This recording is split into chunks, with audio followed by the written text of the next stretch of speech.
오늘 빅데이터로 인해서 일자리가 생기느냐 이제 줄어들 것이냐 더 늘어날 것이냐라는 주제였는데 사실 빅데이터는 기반 기술이고 테크놀로지로 인해서 일자리 또 우리 삶이 어떻게 바뀔 것인가라는 예측까지 오늘 나왔던 것 같습니다. 현재 우리나라 빅데이터 논의에 대한 어떤 아쉬움? 저희 나라의 가장 큰 문제는 데이터가 부족하다는 데 있지 않나 싶거든요. 그래서 그러니까 예를 들면 저기 애플 같은 경우도 지금 시리 이제 뭐 애플 쓰시면 시리 쓰시잖아요. 그 데이터를 다 저장하기 위해서 뉴저지주의 엄청난 사막에 대형 데이터 센터를 지었습니다. 구글도 그렇고 전 세계에 뭐 엄청난 규모의 데이터 센터를 가지고 있죠. 저희가 빅데이터 하지만 저희 나라의 가장 큰 문제는 이제 개인적으로는 빅데이터를 저장할 적정한 데이터 센터가 부족하다는, 상대적으로 적은 데이터로 고급 알고리즘을 돌리는 것보다 대량의 데이터로 심플 알고리즘을 돌리는 게 훨씬 더 정확한 분석 결과를 얻을 수 있다는 거거든요. 왜냐하면 데이터가 스스로 얘기를 하기 때문인 거죠. 그 한국 콘텐츠의 부족함 여기에 대해서 좀 한국어로 특화된 것들은 저 역사라든가 뭐 고문서라든가 그런 어떤 것 외에는 앞으로는 이제 글로벌라이즈 되기 때문에 한글 콘텐츠가 부족한 부분들, 그리고 이제 요새는 뭐 시슬랑 같은 그 전문 번역 기업이 있죠. 실제로 이제 구글에서 트랜스레이트 해주고 해서 뭐 예를 들면 영어에서 한글로 영어가 훨씬 더 스무스하게 잘 되기 때문에 필요한 정보들을 제가 필요한 언어로 받아보는 것들에 있어서는 이제 예전보다 훨씬 더 편해질 것 같기 때문에 소스 자체가 반드시 영어로 한글로 돼야 되는 그런 필요성들은 꼭 그렇게 돼야 되는 것들 외에는 상대적으로 어떤 언어에 대한 디펜던시는 좀 떨어질 거라고 보고 있고요. 더 중요한 거는 그런 것들을 저희가 갖고 있지 않기 때문에, 저희 땅 내에, 저희 국가 내에 갖고 있지 않기 때문에 앞으로 데이터가 무기화가 됐을 때 활용할 수 있는, 그러니까 저희가 이제 앞으로는 로열티를 지불하듯이 지식의 로열티를 지불했다면, 제가 가장 우려하는 거는 향후에 그 데이터를 가지고 있는 기업의 데이터 로열티를 지불해야 되는 상황이 발생하지 않을까. 개인적으로는 그런 부분들을 개인적으로 좀 걱정을 하고 있습니다. 탁견이신 것 같습니다. 국내에 빅데이터를 분석을 하고 하는 방법론에 대해서 배울 수 있는 교육 과정이 있나요? 예, 최근에 그런 관련 교육 기관들이 많이 늘어나고 있고요. 아마 대부분의 벤더사들이 다 그런 것들을 만들어내고 있습니다. 저희만 하더라도 이제 실제 저희 제품 기반으로 하실 수 있는 그런 것들을 뭐 교육으로 제공하고 있고요. 그 다음에 대부분의 최근에 이제 또 오픈 소스 기반으로 그런 빅데이터를 하시는 어떤 그런 회사분들, 예를 들면 그루터라든가 국내 기업들도 그런 것들 하나의 교육 사업을, 왜냐하면 지금 초기 단계이기 때문에 빅데이터 하실 때 가장 큰 문제가 사람이 없는 거거든요. 이제 기술은 어느 정도 성숙이 됐고요. 이제 기술이 없어가지고 빅데이터 못하려는 그 정도까지는 아닙니다. 그런데 이게 워낙 새로운 기술이다 보니까 그거를 아주 능수능란하게 원활하게 다루는 그런 분들의 절대수가 적은 거죠. 그래서 이제 대부분의 빅데이터 하시는 그 회사분들이 다 교육 사업을 같이 하고 계시거든요. 네, 그리고 중요한 거는, 정말 제가 중요한 건 말씀 안 드렸는데요. 데이터는 늘어나도 처리 시간은 그전보다 동일하거나 적어야 됩니다. 편의점 이런 데 보면 하루에 3번 물건 넣어야 되거든요. 그러면 8시간 내에 무슨 물건이 빠졌는지 다 계산해서 그 택배망을, 그 물류망을 동원해서 8시간 내에 그 빠진 물건을 넣어야 되는데, 그러면 다 감해 보면 뒷단에서 그 데이터셋 전산실에서 어느 물건을 빼서 그 물건들을 다 썸해서 어느 물류센터에 대물류, 소물류를 해가지고 몇 개를 어떻게 집어넣고 탑차 동원하고 뭐 동원하고 해서 어떻게 보낸다라는 걸 계산하는 작업을 30분 내에 끝내야 됩니다. 데이터가 아무리 늘어나도 비즈니스 아워는 30분으로 규정되어 있는 거죠. 그 시간을 넘어가면 그때부터 이제 물류가 딜레이 되는 거죠. 그러니까 이게 저희 빅데이터 할 때 비즈니스의 딜레마거든요. 데이터가 아무리 늘어나도 실제 비즈니스 아워는 그 전보다 절대 늘면 안 되고 더 줄어야 됩니다. 그러니까 그러려면은 엄청나게 뭐 많은 기술들을 활용해야 되는데, 그거에 대한 노하우가 저희가 지금 많이 부족합니다.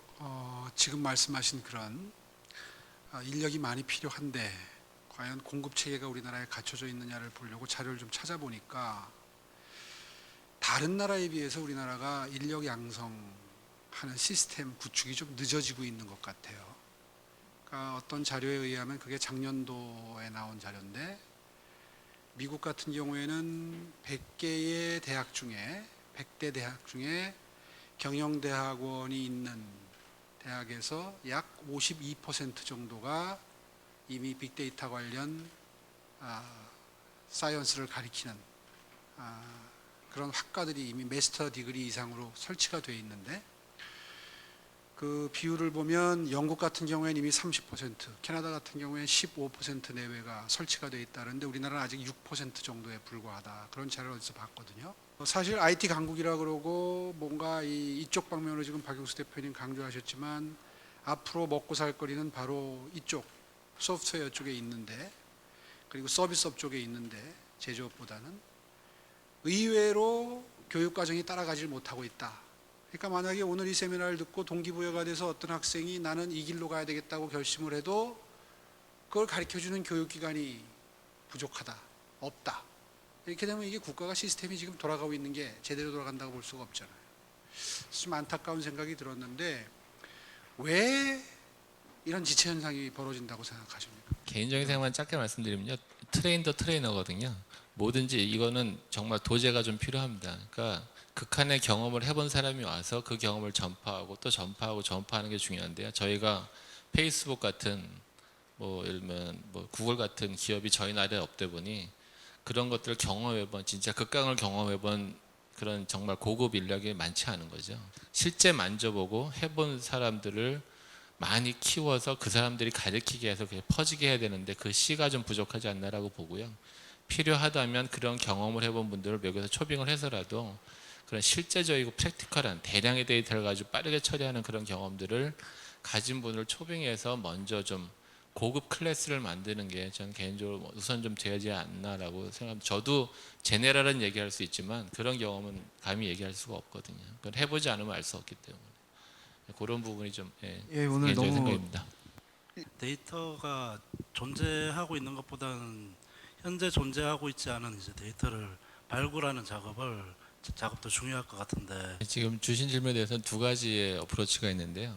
이미 본원적으로 데이터가 많으신 기업이 있습니다. 대표적으로 제조업이 그러시고요. 예를 들면 삼성전자 반도체 생산하시는데 거기에 설비가 뭐 제키만한 설비들이 한 1000대가 한 라인에 들어가거든요.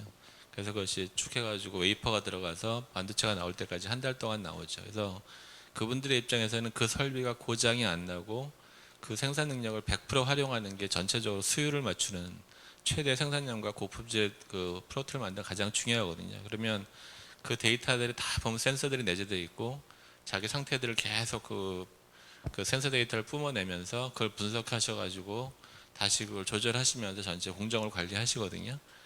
그 본원적인 아주 본원적인 데이터 기업인 거죠. 그러니까 업무 자체에서 이미 데이터가 나오시는 기업인 거죠. 그분들은 뭐 따로 빅데이터를 정의하실 필요가 없습니다. 그동안 그 많은 데이터들을 처리하고 싶었으나 그 뒷받칠 만한 처리 기술이 부족해서 기술이 숙련되지 못해서 못 쓰셨을 뿐인 거지, 본원적으로 데이터가 많은 기업들이 있으십니다. 도대체 빅데이터를 하려면 무슨 데이터로 시작해야 됩니까? 라고 얘기할 때 저희가 비즈니스 데이터라고 하죠. 그 데이터가 없으면 그 해당 회사의 업무에 심대한 장애가 발생하는 데이터들은 이미 다 DB화되어 있으세요. 예를 들면 은행이라고 하면 계정 데이터, 대출 데이터, 이런 데이터가 틀리거나 데이터가 없어지면 큰일 나죠. 그 회사마다 다 정의가 되어 있습니다. 통신회사라면 빌링 데이터라고 하죠. 제가 전화하면 그 콜 데이터 레코드라고 해서 그걸 다 모아서 한 달에 그걸 다 분석해서 저한테 빌링할 데이터를 하죠. 그 데이터가 틀리거나 없으면, 틀리면 예를 들면 10만 원짜리를 100만 원 과금하면 뉴스 나오는 거고요. 그 데이터가 없어지면 서비스는 제공하고 돈을 못 받으니까 과금이 안 되니까 비즈니스가 운영이 안 되죠. 그래서 이런 데이터들은 이미 다 DB화되어 있으시고요. 부가적으로 이제 뭔가 그 생산성이라든가 내지는 어떤 효율화를 위해서 기존에 없던 데이터를 무엇을 모아서 프로세스를 계산해 볼까라고 하시는데, 결과적으로는 질문입니다. 그러면 현재 있는 비즈니스 데이터 외에 없는 데이터를 가지고 풀어야 하는 문제가 뭡니까? 무엇인가요? 라고 거꾸로 질문을 하는 거죠.